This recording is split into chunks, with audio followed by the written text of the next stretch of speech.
এখন বাজতেছে হয়েছে 5টা 37।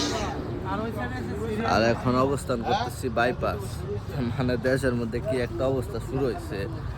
মানুষ যদি দেশে খাবার সংকট থাকতো, খাবারের জন্য এত সকালে মনে উঠতো না। গাড়ির তেল ভরার জন্য আজকে চলে আসছি বাইপাসে, সদাগর ফিলিং স্টেশনে। এখানে 2টা ফিলিং স্টেশন আছে, 4টা স্টার। স্টার না, ওই যে লিটন ওই পাশে। স্টার তো গতকালকে দিল, তেল পায় না 11 ঘন্টা অপেক্ষার পরে। তো আজকে সদাগরে আসছি সকাল 5টা 37 মিনিট, 5টা 30-এ রওনা দিচ্ছি। বাসা থেকে আসতে মাত্র 2-4 মিনিট লাগে।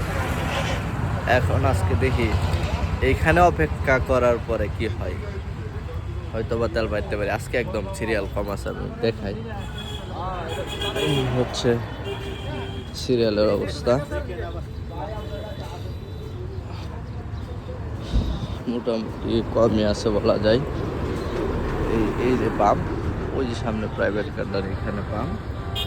এদিক থেকে নিয়ে 100 গাড়ি হইতে পারে।